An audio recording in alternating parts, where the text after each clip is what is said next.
Darjeeling democratic फोरमले आगामी विधानसभा चुनावमा दार्जिलिङ, खर्साङ अनि कालेबुङ विधानसभा चुनावमा आफ्नै उम्मेद्वार खडा गर्ने घोषणा गर्यो। हालसम्म एक सामाजिक संस्थाको रूपमा काम गर्दै आएको यस संस्थाले आजदेखि नै चुनाव प्रचार अभियान सुरु गरेको पनि घोषणा गर्यो, जसले भारतीय जनता पार्टी र तृणमूल कङ्ग्रेससित कुनै पनि स्थितिमा गठबन्धन नगर्ने पनि निर्णय लिएको फोरमका मुख्य संयोजक एसपी शर्माले आज यहाँ जानकारी गराए। हजुर सबैमा नमस्कार। विशेष हामी आज दार्जिलिङ डेमोक्रेटिक फोरमको तर्फबाट यहाँहरू समक्ष आगामी जुन चाहिँ लोकसभा चुनावलाई लिएर कतिपय गतिविधिहरू हामी राजनैतिक माहौलमा देखिरहेका छौँ, त्यसकै लागि आएका हौँ। विशेष भन्नुपर्दा कोरोनाको सङ्क्रमणको यो समयमा पनि हाम्रो माननीय सांसद राजु विष्टजी आउनुभन्दा एक दिन अगाडिदेखि बिजेपी बङ्गालले यहाँ 2021 को लागि चुनाव प्रचार कार्यक्रम सुरु गरिसकेको छ भने टिएमसीले पनि गत कतिपय 1-2 हप्तादेखि हामी देखिरहेका छौँ विभिन्न कार्यकलाप र विभिन्न विज्ञप्तिहरूद्वारा यो 2021 को राजनैतिक गतिविधिहरू सुचारू गरिसकेको छ। यस सन्दर्भमा हामी दार्जिलिङ डेमोक्रेटिक फोरमको तर्फबाट के भन्न चाहन्छौँ भने हामीले विगतका दिनमा धेरै चुनावहरू देख्यौँ। हामी विशेष गरी युवा पिँढीहरूले विगतका चुनाव र विगतका जति पनि राजनीतिक गतिविधिहरू छन् त्यसको धेरै भोगाईहरू भोगिरहेका छौँ र यसपालि जुन चुनाव हुन गइरहेको छ त्यसमा हामी बिजेपी र टिएमसी जस्ता बाहिरका दलहरू, हामी विशेष गरी यसलाई क्षेत्रीय मुद्दासँग संलग्न नभएका दल भएको कारणले बाहिरका भन्दैछौँ है, उहाँहरूले यहाँ खासै कुनै उपलब्धि या कुनै आशा नगर्दा पनि हुन्छ त्यो खालको एउटा सन्देश दिन हामी आएका छौँ युवा जमात। र हाम्रो प्रायोरिटी योपालि के रहन्छ भने क्षेत्रीय दल नै रहन्छ, किनभने हाम्रो मुद्दा क्षेत्रीय हो। अब यो कुरा भन्दाखेरि कतिवटा पोइन्ट अब निर्दिष्ट रूपमा भन्नुपर्ने नै हुन्छ। एक नम्बर पोइन्ट के भन्न चाहन्छु भने धेरैवटा राजनीतिक दल र उहाँहरूका गठबन्धन र सहयोगी दलहरूले के प्रचार गर्दैछन् भने 2021 मा विधानसभामा एउटा निर्दिष्ट कुनै पार्टी आयो भने हाम्रो यहाँको मुद्दाको छिनाफाना हुन्छ भन्छन्। वेयरएस यदि हाम्रो मुद्दा अलग राज्य गोर्खाल्यान्ड नै हो भने त्यसको केवल संविधानको धारा 3A अन्तर्गत पार्लियामेन्टमा मात्रै बहस गर्नुपर्ने विषय हो, त्यसको स्थानीय यहाँ जस्तै राज्यको विधानसभासँग त्यसको कुनै मतलब नै छैन। हामीले पटक पटक देखिरहेका छौँ, यहाँको म्युनिसिपालिटी चुनाव होस्, यहाँको जिटिए इलेक्सन होस्, यहाँको विधानसभा चुनाव होस्, प्रत्येकमा यो गोर्खाल्यान्ड भन्ने शब्द एउटा भावनात्मक रूपले हावी बनाएर युवाहरूलाई पटक पटक धोका दिने जुन राजनैतिक संस्कार भइरहेको छ र यही संस्कारलाई अब क्यारी फरवर्ड गर्न हामी चाहँदैनौँ। अलग राज्यको मुद्दाकै कुरा गर्नु हो भने हामीले 2024 सम्मको लागि माननीय सांसद राजु विष्टज्यूलाई जिम्मेदारी बोकाइसकेका छौँ र जे हुनु छ, काम हुन्छ भने पनि पार्लियामेन्टमा हुन्छ, काम हुँदैन भने पनि पार्लियामेन्टमा हुँदैन। त्यसर्थ त्यस सन्दर्भ र त्यस पर्टिकुलर मुद्दालाई बनाएर जुन पनि पार्टीले यहाँ राजनैतिक गतिविधि र चलखेल गर्दैछ त्यसलाई झट्टै बन्द गरेको राम्रो, किनभने 21 को समयमा हामी दार्जिलिङ डेमोक्रेटिक फोरमको तर्फबाट जति पनि युवा जमातहरू छन् हामीले निर्दलीय बरु होस् तर युवा जमातै अघि आओस्, सचेत एउटा युवा जमातले राजनीतिलाई बुझेर नै यहाँ अब उम्मेदवारको रूपमा खडा हुनुपर्ने समय आएको छ र हामी सघाउनेछौँ। र जुन पनि दलले पुरानै राजनीतिक संस्कारको अनुरूप कुनै पनि गलत राजनीतिक संस्कारमा अनुभवी व्यक्तिलाई यदि यहाँ उठाउने या उभ्याउने एज एन उम्मेदवारको रूपमा उहाँहरूले परिकल्पना गरेको छ भने उहाँहरूको मार्गमा भनौँ न सबभन्दा ठुलो चुनौतीको रूपमा सचेत युवा जमात नै हुनेछन् र हामी कुनै पनि स्तरमा उहाँसँग बहस गर्नुको निम्ति तयार हुनेछौँ। यो हाम्रो मूल मुद्दा हो। र साथसाथमा अब यदि अलग राज्य गोर्खाल्यान्डको हामी कुरा गर्छौँ भने कतिपय विषयहरू छ जुन विषयहरूलाई अहिलेसम्मका नेतृत्वहरूले गलत रूपमा भ्रामक तथ्यहरू दिएर प्रचार गरिरहेका छन्, त्यसको पनि हामी विरोध गर्छौँ। सर्वप्रथम त के हो भने हाम्रा सांसदज्यू र हाम्रा उहाँहरूका घटक दलहरूले घरि जिटिएलाई बाधा भन्छन्, घरि विधानसभाको कुरा गर्छन्। वेयरएस अघि हामीले भनिहाले यो संविधानको धारा 3A अन्तर्गतको सब्जेक्ट हो र यो केवल पार्लियामेन्टको सब्जेक्ट हो। दोस्रो एउटा महत्त्वपूर्ण विषय के छ भने हाम्रो यो क्षेत्र 4टा इन्टरनेसनल जुन चाहिँ अब विभिन्न देशहरूले घेरिएको क्षेत्र हो अनि साथसाथमा 8वटा राज्यलाई कनेक्ट गर्ने क्षेत्र हो। यहाँको जुन चाहिँ अलग राज्यको मुद्दा छ यो केवल 3टा सब डिभिजनको मुद्दा हुँदै होइन अनि यसलाई जसले 3टा सब डिभिजनको मुद्दा भनेर मात्रै प्रचार गर्दैछन् उहाँहरूलाई राजनीतिको विषयमा खासै कुनै ज्ञान छैन। किनभने जबसम्म हामी यो मुद्दाको संवेदनशीलता यहाँको भूगोललाई हामीले इम्पोर्टेन्स दिँदैनौँ र जबसम्म हामी हाम्रो क्षेत्रमा जुन चाहिँ NH10 र NH31 पर्छ त्यसले कसरी 7वटा राज्यलाई कनेक्ट गर्छ र यता हाम्रो सिक्किमलाई कसरी कनेक्ट गर्छ र कसरी इन्टरनेसनल बोर्डर हुनाको कारणले बागडोग्रा र बेङडुबी जस्तो संवेदनशील ठाउँहरूमा कसरी हाम्रो मिलिट्री फोर्सहरूलाई नियुक्त गरिएको छ। यो डिफेन्स सेन्सिटिभ जोन हो र यसलाई नेसनल सिक्युरिटीसँग सेन्सिटिभ मुद्दा हुनाले गर्दाखेरि राज्यले कुनै पनि स्तरमा गएर हाम्रो आन्दोलनलाई दबाउँछ भनेपछि यस्तो संवेदनशील मुद्दालाई जिटिए र हामीले बिहान उठेदेखि बेलुकासम्म यो विनय तामाङ अनित थापाको नाम लिएर भन्दैछु है र यतापट्टि हाम्रो राज्य सरकारहरूलाई जति गाली गरेर एउटा राजनीतिक कुप्रथा भनौँ न त्यसलाई बढावा दिइरहेका छन् त्यो संस्कारको पनि हामी घोर विरोध गर्छौँ। यदि हामी साँच्चै नै अलग राज्य चाहन्छौँ र यही हाम्रो मुद्दा हो भने यसको छिनाफाना हुने ठाउँ केवल पार्लियामेन्ट हो र त्यस विषयमा सचेत भएर नै युवा जमात अघि आउनेछन् र अन्यान्य जुनसुकै पार्टीहरूले अब यही खालको मुद्दा र पुरानै भ्रामक राजनीति गर्नु खोज्दैछन् उहाँहरूको चाहिँ अब हामी विरोध गर्छौँ र हामी यसपालि सचेत युवा जमातलाई नै सघाउनेछौँ। हाम्रो मूल मुद्दा आजको यही हो। क्षेत्रीय दल हजुर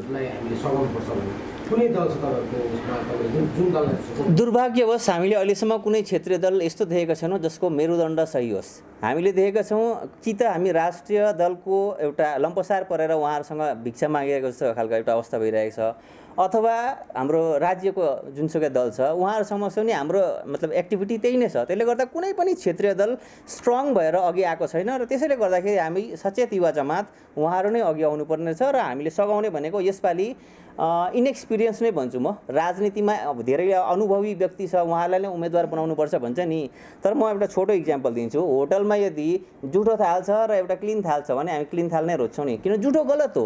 उहाँले जुन राजनीतिक संस्कार आजसम्म देखाउनु भयो त्यो गलत थियो। हामीले फुटबलमा यस्तो प्लेयरहरू देखिरहेका छौँ जसले आजसम्म गोलै गर्नु सक्दैन, गोल पोस्ट कहाँ छ त्यो धेरै थाहा नहुने प्लेयरहरूले मैदानमा कुदिरहेका छन्। उहाँहरूलाई कति समर्थन गर्ने हामी युवा जमातले?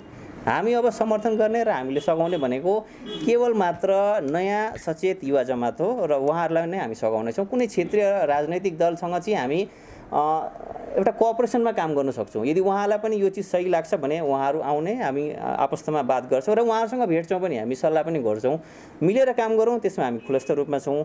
तर अब हाम्रो यो अभियानमा जसले विरोध गर्छ उहाँहरूको लागि हामी चुनौती भएर उभिने पनि छौँ। आज उम्मेदवार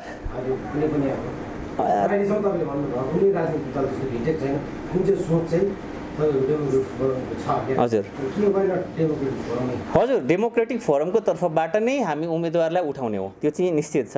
अब त्यो यस्तो हुन्छ नि, कुनै राजनीतिक दलसँग हामी मिलेर पनि उठाउन सक्छौँ, ठिक छ, जहाँ चाहिँ उहाँहरूले यदि हाम्रो विचारलाई समर्थन गर्नु चाहिँ हामी उहाँहरूको विचारमा समर्थन गर्न जाने होइन।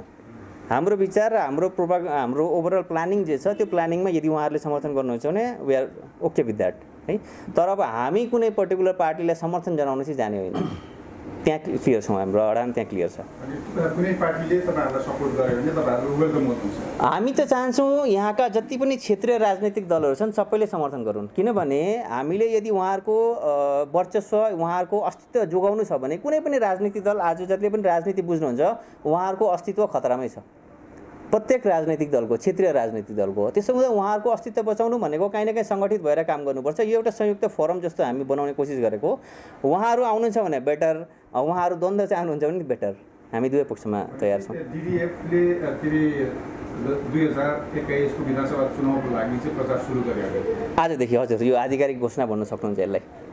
कतिवटा सिटमा तपाईहरुले उम्मेदवार दिनुहुन्छ? उम्मेदवार यस्तो अहिले त यो जुन चाहिँ 3टा सब डिभिजनको हाम्रो जुन चाहिँ छ हामी 3टा सिटकै लागि नै प्रायोरिटी रूपमा गर्दैछौँ, किनभने तराई बेल्टको राजनीति टोटल्ली अर्कै हुन्छ अनि त्यो बेल्टमा अहिले हामी गर्न चाहेको छैनौँ। र हामी जब क्षेत्रीय मुद्दालाई बचाउने कुरा गर्छौँ र क्षेत्रीय राजनीतिलाई बचाउने कुरा गर्छौँ त्यति बेला हामीले विशेष गरी कन्सन्ट्रेसन गर्ने र फोकस गर्ने ठाउँ नै यही हो, हामी यहीँ गर्छौँ।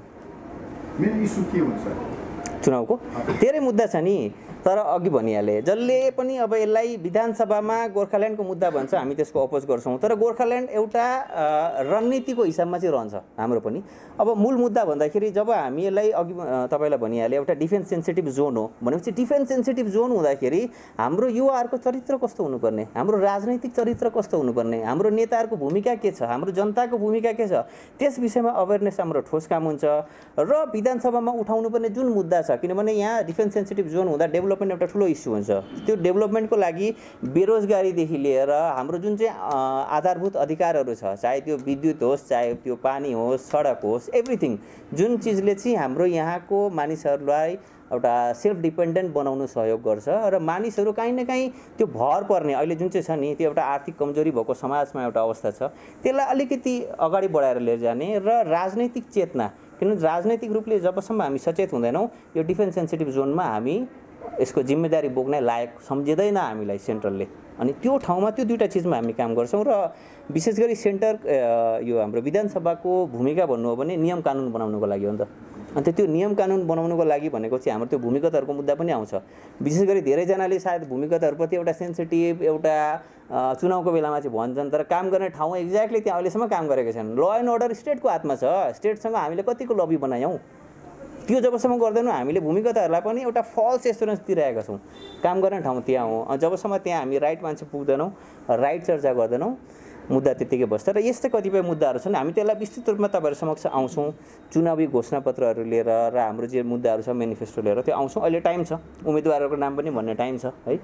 हामी बेसिकली प्रचार सुरु गरेका र जसले प्रचार सुरु गरिसके उहाँहरूलाई क्लियर कट अब हाम्रो अडान र एउटा चुनौती दिनको लागि आज आएको प्रचार योपालिको स्थिति अर्कै छ है। हजुर, जुन चाहिँ कोरोना भाइरसको कारण तपाईँहरूले जनसभा गर्न सक्नुहुँदैन, मान्छेलाई भिडभाड बनाउन सक्नुहुँदैन, कस्तो प्रकारको प्लान गर्नुहुन्छ? यो हाम्रो लागि एडभान्टेज हो एक्चुअली। यो सायद कोइन्सिडेन्स भन्छु, भगवान्ले सायद हाम्रो लागि राम्रो गरेको होला। किनभने यदि त्यो खालको पहिला जस्तै इन्भाइरोमेन्ट हुन्थ्यो भने चुनावमा जुन चुनावी फन्ड हुन्छ नि त्यसको खर्च जुन चाहिँ हुन्छ नि त्यसले एउटा माहौल क्रिएट गरिन्छ, त्यो हुन्थ्यो। यसपालि भनेको प्रायः जसो काम डिजिटल हुन्छ, अनि डिजिटलमा कसले कतिको पैसा खर्च गर्छ, त्यसमा सबैको एडभान्टेज छ। इनफ्याक्ट हामीले चाहेको पनि त्यस्तै हो, हामीले त्यो मोबिलिटी त्यो खर्च एक्सपेन्डिचर गर्नु पर्दैन र काहीँ न काहीँ हाम्रो एडभान्टेज छ। बेसिकली हामी अलिकति टेक्नोलोजी फ्रेन्डली छौँ र युवा जमात छौँ, सो हामी अप्पर एन्डमै छौँ त्यसमा, यति चाहिँ भन्नु सक्छौँ। एकदम डिजिटल हो हाम्रो योपालिको क्याम्पेन त। सबैले पार्टीले इनफ्याक्ट चाहेर होस् या नचाहेर होस् उहाँहरू डिजिटलमा आउनै पर्छ। यही ग्राउन्डमा खेला हुन्छ अब 21को खेला। हामी बेसिकली प्रचार प्रसार अभियान अब सुरु गरिदिन्छौँ। हामी बेसिकली विभिन्न मिडियाहरूसँग इन्टरेक्सन्स होस्, हाम्रो कुन कुन मुद्दाहरू हामी चर्चा गर्छौँ त्यो सबै गर्छौँ। जनसम्पर्कहरू हामी सुरु गर्छौँ। हामीसँग जस्तै खरसाङका जनसम्पर्कको लागि विक्रमजी हामीसँग उपस्थित हुनुहुन्छ होइन, कालिम्पोङको जनसम्पर्कको लागि उज्जवलजी हामीसँग हुनुहुन्छ, निमाजी हुनुहुन्छ हाम्रो दार्जिलिङको लागि। सबैले अब आफ्नो क्षेत्रमा जनसम्पर्क सुरु गर्न सक्छौँ र गर्दैछौँ अब भनौँ न आजदेखि। हजुर, जनताको आवाज भएर चाहिँ हामी जो पनि सत्तामा छ, जो राजनीतिक दलहरू जनताको आवाज भएर बस्ने एउटा संस्था भनेर तपाईँले नै एकपल्ट पनि अवश्य मैले भनेको। हजुर, जानुको के बाध्यता छ? राजनीतिमा प्रत्यक्ष होइन, यसलाई यसरी पनि भन्न सकिन्छ, जो युवा राजनीतिमा आउन चाहन्छन् हामीले पुस गर्ने हो। म एज एन इन्डिभिजुअल भन्छु, अस्ति जुन चाहिँ कुरा गरेको थिएँ त्यही कुरामा अहिले पनि अडानमा छु र त्यसले गर्दाखेरि मलाई सायद उम्मेदवारको हिसाबमा देख्नु पनि हुन्न हो। हाम्रो काम के हो भने जसको सही पक्ष छ त्यसलाई त हामीले राख्नु पर्यो, किन सचेत एउटा राजनैतिक जमात हामीलाई चाहिएको छ, तर उहाँहरूलाई सपोर्ट गर्ने सिस्टम आजसम्म थिएन। जब जब सचेत नागरिकले सचेत युवाले केही राम्रो काम गर्छ नि उसलाई लान्छना आउँछ। हामी भन्छौँ इभन मदन तामाङ जस्तो व्यक्तिलाई बङ्गालको एजेन्ट भनेर दुष्प्रचार गरियो, बिकज हामी राम्रो मान्छेलाई आउनै दिन चाहँदैनौँ। त्यो खालको राजनीतिक संस्कार छ, त्यसलाई ब्लक गर्नुको लागि काहीँ न काहीँ एउटा डिफेन्सिभ फोर्स त हामीले ल्याउनै पर्यो। अनि त्यो समर्थन गर्नुलाई जुन युवाहरू सचेत छन्, जुन युवा राजनीतिमा आउन चाहन्छन् उहाँहरूलाई पुस गर्ने एउटा फोरम जस्तो हो यो।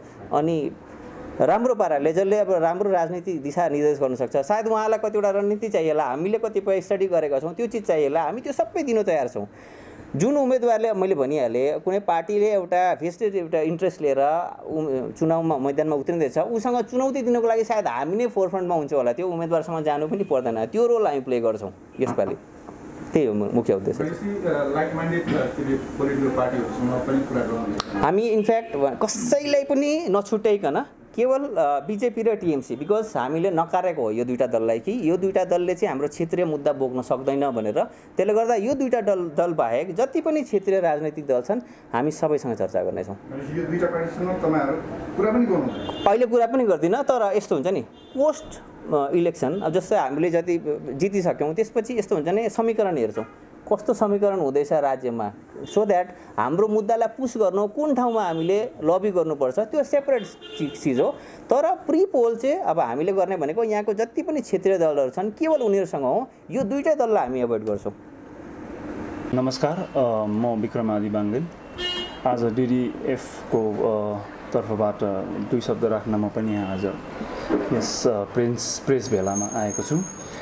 विशेष गरी म त्यही विषयहरूलाई फेरि अगाडि बढाउन चाहन्छु जुन विषयहरूमा हाम्रो एसपी शर्माज्यूले चर्चा गर्नुभएको थियो। विशेष यसपालिको चुनावमा हामीले लगभग राष्ट्रिय दलहरूको जुन चाहिँ चलखेला छ त्यो देख्न थालिसकेको छौँ र यो चलखेलाहरूमा हामी के देख्छौँ भने फेरि राष्ट्रिय अनि राज्य स्तरको दलहरूले हाम्रो भावनालाई नै ढाल बनाएर आफ्नो राजनीतिक जुन चाहिँ स्वार्थ छ त्यसलाई पुरा गर्ने चलखेला सुरु गरिसकेको छ।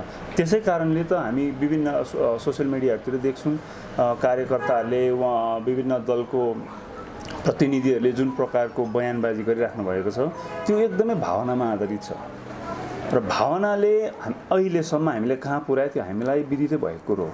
हेर्नुहोस्, अनि अब यसपालि किन खाँचो पर्छ त नयाँ युवाहरूको, किन खाँचो पर्छ त नयाँ सोचहरूको, किन पुरानो सोचले हामीलाई कहाँ ल्याएको छ त्यो महत्त्वपूर्ण कुरो।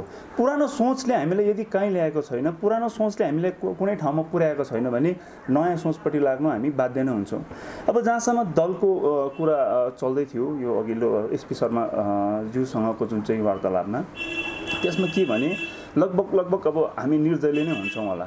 अब जुन राजनीतिक दलले हामीलाई समर्थन दिनुहुन्छ विचारधाराको आधारमा त्यो स्वीकार्य छ, तर लगभग निर्दलीय नै हुने सम्भावनाहरू छ। अब निर्दलीय भनेको चाहिँ के भने हाम्रो राजनीतिक संस्कारले निर्दलीय शब्दलाई कसरी हेर्छ हेर्नुहोस्, निर्दलीय शब्दलाई निर्बल भनेर हेरिन्छ, तर निर्दल भनेको त निर्बल होइन नि त। एउटा दलको राजनीतिक क्षमता कहाँबाट आउँछ त? जनताबाट आउँछ, जनसमर्थनबाट आउँछ। जनसमर्थन कहाँबाट आउँछ त? कसरी आउँछ त? एउटा राजनीतिक दलले कुनै मुद्दा विषय बोल्छ, त्यो मुद्दाले जब जन आकाङ्क्षालाई छुन्छ तब त्यो राजनीतिक दललाई जनसमर्थन पाउँछ र त्यो राजनीतिक दलले जनसमर्थन पाउँछ। अब हाम्रो यसपालिको जुन चाहिँ मुद्दा छ, जस्तै शर्माजीले भने जस्तै पोस्ट पोल हाम्रो एग्रिमेन्ट हुनसक्छ। पोस्ट पोल कुनै पनि कुरोमा हामी चर्चा गर्न सक्छौँ कुनै पनि राजनीतिक दलसँग। राज्यमा कस्तो प्रकारको राजनीतिक समीकरण हुन्छ आफ्टर इलेक्सनको बादमा, चुनावको बादमा कस्तो माहौल हुन्छ, कसलाई समर्थन गर्नुपर्ने, के नगर्नुपर्ने, कोसँग बातचित गर्नुपर्ने, कुन मुद्दामा गर्नुपर्ने भन्ने कुरोमा त्यो मुद्दालाई हेरेर र हामीले यो जुन चाहिँ कुसंस्कार छ भावनालाई बेच्ने त्यो चिजलाई हेरेर हामीले काम गर्ने हो। त्यो चिजमा यदि जनता खुसी छ, यदि त्यो चिजमा हामीले समर्थन पाउँछौँ भने हामी निर्दल चाहिँ हुन्छौँ होला, तर निर्बल चाहिँ हुने छैनौँ, यो पक्का कुरो हो। यसमा कुनै दुई मत नहोला। अनि जहाँसम्म शर्माजीले यो हाम्रो क्षेत्रीय मुद्दाको कुरो गर्नुभयो, हेर्नुहोस् 4वटा अन्तर्राष्ट्रिय सीमा, 8वटा राज्यलाई जोड्ने हाम्रो भूभाग कति संवेदनशील हुनसक्छ? अति नै संवेदनशील ठाउँ हो यो, क्षेत्र हो राष्ट्रको निम्ति। अनि यस्तो संवेदनशील क्षेत्रलाई कुनै राजनीतिक दल, कुनै व्यक्ति, कुनै समूहको हातमा दिँदा राष्ट्रले बहुत लामो सोच्नुपर्ने हुन्छ। एकैचोटि त हुँदैन यो कुरो। र त्यही कुराहरूमा पनि एउटा इक्जाम्पलको रूपमा एउटा उदाहरण दिन्छु तपाईँलाई। एउटा आइपिएसको पोस्टको लागि कतिवटा इक्जाम हुन्छ? इक्जाम त हुन्छ, परीक्षा त हुन्छ। परीक्षा भएर त्यो व्यक्तिले त्यो परीक्षाको क्रममा आफूलाई साबित गरे बापत नै त्यो व्यक्तिले त्यो पोस्ट पाउँछ, होइन त? अब भनेपछि 1986 को आन्दोलन अनि 88-89 को सम्झौता र हामीले जुन व्यवस्था पायौँ त्यो एउटा इक्जामै जस्तो थियो। 21 वर्ष चलाइयो, कति कस्तो तरिकाले चलाइयो 21 वर्ष, जनता कति खुसी थिए, कति यहाँनिर राजनीतिक स्थिरता ल्याउन सफल भयौँ हामी, कति अस्थिरता आयो, कति सामाजिक विकृतिहरू पसे, कति प्रशासनिक विकृतिहरू पसे हाम्रो ठाउँमा। त्यो तितो मिठो अनुभव हामीसँग छ। र 2007 मा जनता त्यसरी एक पक्षमा ओह्रालिनु भनेको लगभग 21 वर्ष फेल जतिकै हो। किन त्यस्तो भयो त? जनता खुसी हुनु हो त त्यसरी एउटा व्यक्तिले समर्थन गरेर एउटा व्यक्तिको पछाडि जनता भाग्ने थिएन। जनतालाई कहीँ न कहीँ परिवर्तन चाहिएको थियो। मतलब डिजिएससीको इक्जाममा हामी फेल भयौँ। अनि फेरि 2011मा त्यस्तै प्रकारले एउटा अर्को एक्जामिनेसन थियो हाम्रो कि हामी सक्षम छौँ यो क्षेत्रलाई एउटा राजनीतिक स्थिरता दिनको निम्ति, सामाजिक स्थिरता दिनको निम्ति, प्रशासनिक स्थिरता दिनको निम्ति अनि यहाँको कानुन व्यवस्थालाई सम्हाल्नको निम्ति हामी सक्षम छौँ भनेर साबित गर्ने ठाउँ एउटा व्यवस्था थियो, एउटा परीक्षा थियो जिटिए। त्यसमा पनि हामी लगभग 5 सालमै फेल भयौँ। भनेपछि हामी हरेकपल्ट हरेक परीक्षामा राज्य अनि केन्द्रले दिएको परीक्षामा हामी फेल हुन्छौँ भने चाहिँ हामी फेल्युरहरूलाई कसले दिन्छ त सर्टिफिकेट? राज्यको सर्टिफिकेट त पाइँदैन त्यस्तो हिसाबले त। अनि त्यसै कारणले गर्दा यो फेल हुनुको कारणै हो व्यक्ति पूजा। हाम्रो राजनीतिक कुसंस्कारको सबैभन्दा ठुलो मूल जड चाहिँ व्यक्ति पूजा हो अनि अन्धोभक्ति हो। अनि त्यस कारणले गर्दा यो कुसंस्कारहरूको विरुद्धमा नै डिडिएफ अगाडि आएको। युवा भनेको 70 वर्षदेखि मुनि 30 वर्षदेखि मुनि भनेको होइन नि, युवा भनेको सोच युवा भनेको हो।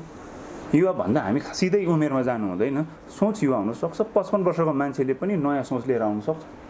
त्यसै कारणले गर्दा हामी चाहिँ यसपालि नयाँ सोच लिएर अनि नयाँ मुद्दाहरू लिएर अगाडि आउनेछौँ, नयाँ तरिकाले आउनेछौँ, पुरानो तरिकाले होइन।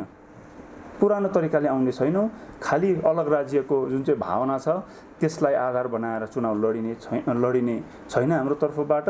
अनि अर्को कुरो हामीले अनुभवको कुरा गर्छौँ। हामीमा अनुभव नहोला, यसपालि अनुभव नहोला, राजनीतिक अनुभवहरू नहुँदै पनि हेर्नुहोस् अनुभव हुने व्यक्तिहरू कस्तो छन् त त्यो हेर्नुहोस्। पहिला जनताले रोज्दा त अनुभव हेर्छ नि, अनुभवै छैन, उहाँसँग एक्सपिरियन्स छैन, चुनाव लड्नु हुँदैछ, फल्ना क्यान्डिडेट डिडिएफको ढिम्का क्यान्डिडेट उहाँसँग अनुभव छैन। उसो भए अनुभव हुने व्यक्तिहरूको गति हेर्नुहोस् ल हाम्रो क्षेत्रमा के उपलब्धि छन् त? उपलब्धि सुन्नै छ अनुभव हुनेहरू। अनुभव नहुनेहरूलाई पनि मौका दिउँ।